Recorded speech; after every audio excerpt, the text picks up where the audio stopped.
নমস্কার বন্ধুরা, পম্পার কিচেনে আপনাদের সকলকে স্বাগত। আজ আমি এক মুঠো গোবিন্দভোগ চাল আর নলেন গুড় দিয়ে অপূর্ব স্বাদের একটা পায়েসের রেসিপি আপনাদের সাথে শেয়ার করব। পায়েস আমরা নানা রকমভাবে বানিয়ে থাকি, তবে এই শীতের সিজনে নলেন গুড় দিয়ে এই পায়েসটা একবার হলেও আমার মতো বানিয়ে দেখতে পারেন। অপূর্ব খেতে লাগে। একবার খেলে বারবার বানাবেন, আর যাকে বানিয়ে খাবেন সেই আপনাকে ভীষণ প্রশংসা করবে। তাহলে চলুন দেরি না করে আজকের এই অপূর্ব স্বাদের নলেন গুড়ের পায়েসের রেসিপিটা দেখে নেওয়া যাক। আজকে নলেন গুড়ে যে পায়েসটা বানাবো তার জন্য দেখুন এখানে নিয়েছি গোবিন্দভোগ চাল। এই কাপের মাপ করে 1 কাপ আমি চাল নিয়েছি। আপনারা চাইলে এখানে কিন্তু আতপ চালও ব্যবহার করতে পারেন, তবে চেষ্টা করবেন গোবিন্দভোগ চাল নেওয়ার।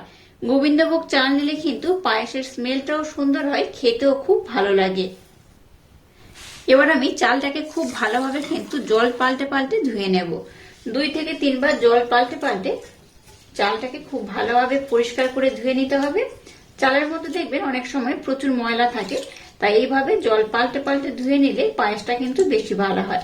আর সমস্ত ময়লা কিন্তু খুব ভালোভাবে ধুয়েও চলে যায়। দেখুন কতটা ময়লা জল, দেখে বুঝতেই পারছেন। তাই এইভাবে 3 থেকে 4 বার জল পাল্টে পাল্টে চালটাকে আমি খুব ভালোভাবে ধুয়ে নেব। চালটাকে দেখুন খুব ভালোভাবে জল পাল্টে পাল্টে আমি ধুয়ে নিয়েছি। এবার এর মধ্যে আমি লিকুইড দুধ দিয়ে দেবো 1 কাপ, আর দিয়ে দেবো অল্প একটু কেশর।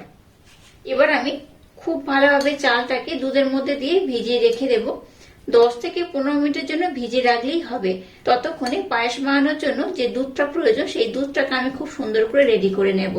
তো এটাকে আমি খুব সুন্দর করে দেখুন ভিজিয়ে রেখে দিলাম।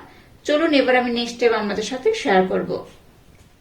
এবার আমি গ্যাসটাকে জেলে দিয়ে একটা কড়া বসিয়ে দিয়েছি, আর কড়ার মধ্যে সামান্য একটু আমি জল দিয়ে দেব। দুধটাকে দেখুন আমি এখানে দুধ নিয়েছি। আগে থেকে দুধটাকে আমি ঘন করে ফুটিয়ে রেখে দিয়েছিলাম। এবার দুধটা এখানে দিয়ে দেব। যে যতটা পায়েস বানাবেন তার উপর ডিপেন্ড করে দুধটা এখানে ব্যবহার করবেন। গ্যাসের ফ্লেমটাকে এবার লো টু মিডিয়াম দিয়ে দুধটাকে আর একটু আমি ঘন করে ফুটিয়ে নেব। দুধটাকে আমি ফোটাতে বসিয়ে দিয়েছি। এবার দেখুন একটা ছোট্ট মতো ফ্রাই প্যান বসিয়ে দিয়েছি, আর এখানে সামান্য একটু আমি ঘি দিয়ে দিলাম। ঘির মধ্যে কিছুটা দিয়ে দেবো আমন্ড, দিয়ে দেবো কিছুটা কাজু বাদাম। গ্যাসের ফ্লেমটাকে লো রেখে এই ড্রাই ফ্রুটগুলো একটু নাড়াচাড়া করে ভেজে নিতে হবে। একটু ড্রাই ফ্রুট আমি পায়েসের মধ্যে ব্যবহার করব, তার জন্য একটু ড্রাই ফ্রুট এইভাবে ভেজে নেব। আপনারা চাইলে না ভেজে নিতেও পারেন, তবে ভেজে নিলে দেখতেও ভালো লাগে, খেতেও কিন্তু খুব সুন্দর লাগে, আর একটা সুন্দর ঘির স্মেল হয়, তার জন্য খেতে ভীষণই অপূর্ব হয়।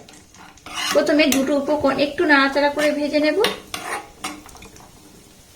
এবার দিয়ে দেবো কিছুটা কিশমিশ।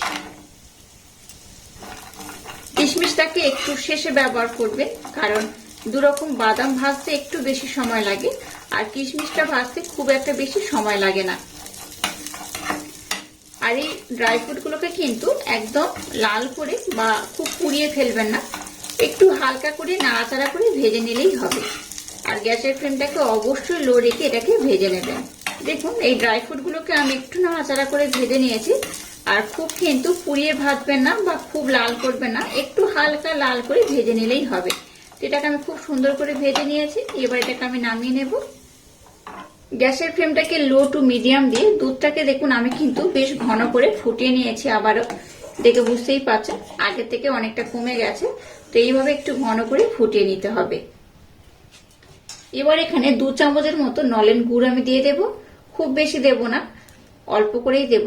আর আপনারা যদি বেশি মিষ্টি পছন্দ করেন মিষ্টির পরিমাণটা একটু বেশি দেবেন।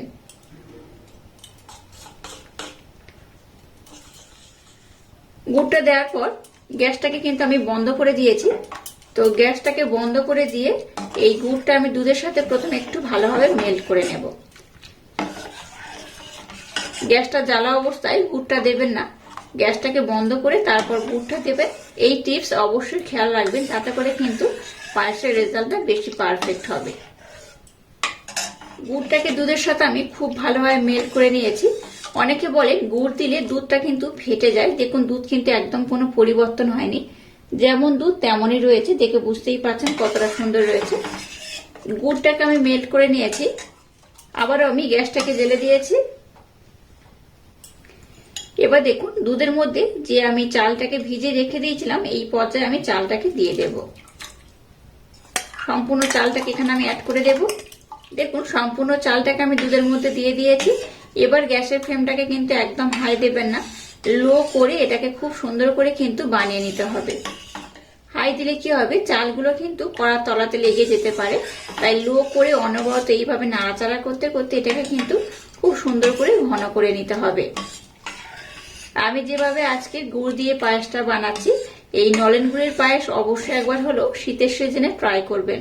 বাচ্চা থেকে বড় সবাই ভীষণ পছন্দ করবে আর খুব মজা করে খাবে। তো যাই হোক, এবার আমি আবারও 10 মিনিট সময় দিয়ে একটু চালটাকে আমি ফুটিয়ে নেব, তারপর আমি নেক্সট স্টেপ আপনাদের সাথে শেয়ার করব। আবারও দেখুন ছোট্ট একটা ফ্রাই প্যান আমি গ্যাসের মধ্যে বসিয়ে দিয়েছি। এর মধ্যে আবার একটু আমি ঘি দিয়ে দেবো, একদম অল্প করে। আর নিয়েছি দেখুন অল্প একটু সিমাই, সিমাইটাকে আমি ঘির মধ্যে দিয়ে দেব। এবার আমি সিমাইটাকে একটু নাড়াচাড়া করে ভেজে নেব। একদম ইউনিক পদ্ধতিতে নলেন গুড়ের যে পায়েসটা আমি বানাবো, একবার না বানালে ভীষণ মিস করবেন।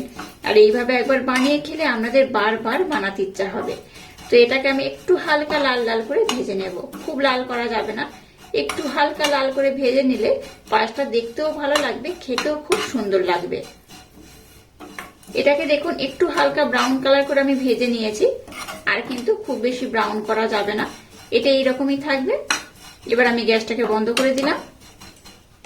এদিকে দেখুন পায়েসটাকে আমি ভালোভাবে কিন্তু ফুটিয়ে নিচ্ছি, আর এইভাবে কন্টিনিউ একটু নাড়াচাড়া করবেন, তাতে করে খুব ভালো হয়। আচ্ছা, এর মধ্যে আপনারা চাইলে একটু লবণ অ্যাড করতে পারেন। দেখুন গ্যাসের ফ্লেমটাকে একদম লো রেখে এটাকে আমি খুব সুন্দর করে কিন্তু কন্টিনিউ নাড়াচাড়া করছি। একটু নাড়াচাড়া না করলে তলাতে লেগে যেতে পারে, এইভাবে কিন্তু কন্টিনিউ নাড়াচাড়া করতে হবে। দেখুন চালটা কিন্তু এখনো ভালোভাবে সিদ্ধ হয়নি, একটু ভালোভাবে সিদ্ধ হোক, তারপর আমি নেক্সট টাইম আপনাদের সাথে শেয়ার করব। এই পর্যায়ে এর মধ্যে একটু আমি লবণ অ্যাড করব। আপনারা চাইলে লবণটাকে অ্যাভয়েডও করতে পারেন। যে কোনো মিষ্টি জিনিসে একটু লবণ দিলে মিষ্টির স্বাদটা কিন্তু দ্বিগুণ বেড়ে যায়, তাই একটু লবণ আমি অ্যাড করলাম। আবার অনেকে দেখবেন পায়েসের মধ্যে লবণটাকে খুব একটা খেতে পছন্দ করেন না বা ব্যবহার করতে চান না, তারা কিন্তু অ্যাভয়েডও করতে পারেন, তাতে করে কোনো রকমের সমস্যা নেই। যাই হোক, আমি এখানে গুড়ের পরিমাণটা কিন্তু একটু কম দিয়েছি। এই নলেন গুড়ে যে আমি পায়েসটা বানাবো একটু হালকা মিষ্টি পছন্দ করছি আমি, তাই একটু কম গুড় দিয়েছি। আপনারা যারা কিন্তু বেশি মিষ্টি পছন্দ করবেন তারা গুড়ের পরিমাণটা একটু বেশি দেবেন। এটাকে আমি আবারও 5 মিনিট সময় দিয়ে একটু ফুটিয়ে নিয়েছি। আমি আপনাদের চালটা দেখিয়ে দিচ্ছি। দেখুন চালটা কিন্তু খুব ভালোভাবে এখনো সিদ্ধ হয়নি, একটু হালকা সিদ্ধ হয়েছে, দেখে বুঝতেই পারছেন। এই দেখুন একটু হালকা সিদ্ধ হয়েছে। এই পর্যায়ে এখানে আমি বেশ কয়েকটা উপকরণ অ্যাড করব। যে সিমাইটাকে ভেজে নিয়েছি, এবার আমি সিমাইটাকে এখানে অ্যাড করে দেব।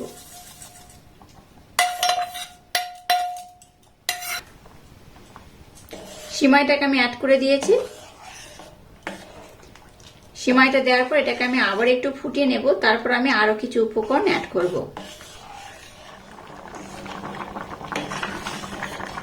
গ্যাসের ফ্লেমটাকে লো টু মিডিয়াম দিয়ে এটাকে দেখুন খুব সুন্দর করে বানিয়ে নিয়েছি। আর দেখুন পায়েসটা কত সুন্দর দেখতে হয়েছে। এই সিমাইটা দেওয়ার জন্য পায়েসটা কিন্তু আরো সুন্দর দেখতে হয়ে গেছে। শুধু দেখতে নয়, খেতেও কিন্তু অপূর্ব অসাধারণ হয়। এইভাবে বানিয়ে খেলে আপনাদের বারবার বানাতে ইচ্ছা করবে। এবার এখানে যে ড্রাই ফ্রুট গুলো ভেজে রেখেছিলাম সেটাকে দিয়ে দেব।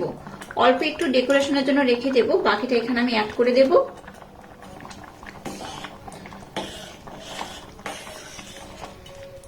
এটাকে খুব বেশি কিন্তু ঘন করা যাবে না, খুব ঘন করলে এটা আবার দেখতে ভালো লাগবে না।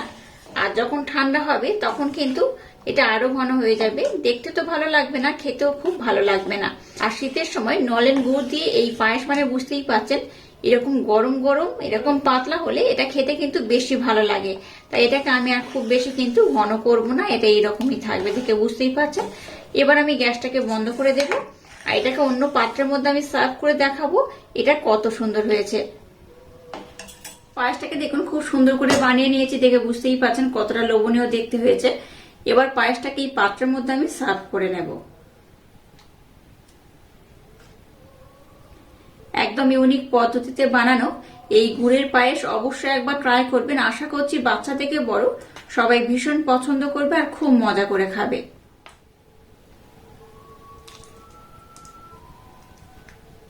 এবার উপর থেকে ড্রাই ফ্রুটগুলো একটু আমি দিয়ে দেব।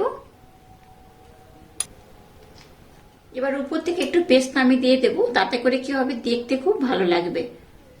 দেখুন পায়েসটাকে আমি কত সুন্দর করে বানিয়ে নিয়েছি আর কত অপূর্ব দেখতে হয়েছে। দেখুন পায়েসটাকে দেখুন খুব সুন্দর করে রেডি করে নিয়েছে আর কত অপূর্ব দেখতে হয়েছে। দেখুন এটা দেখতে যেমন সুন্দর, খেতে কিন্তু তেমনই অপূর্ব, অসাধারণ।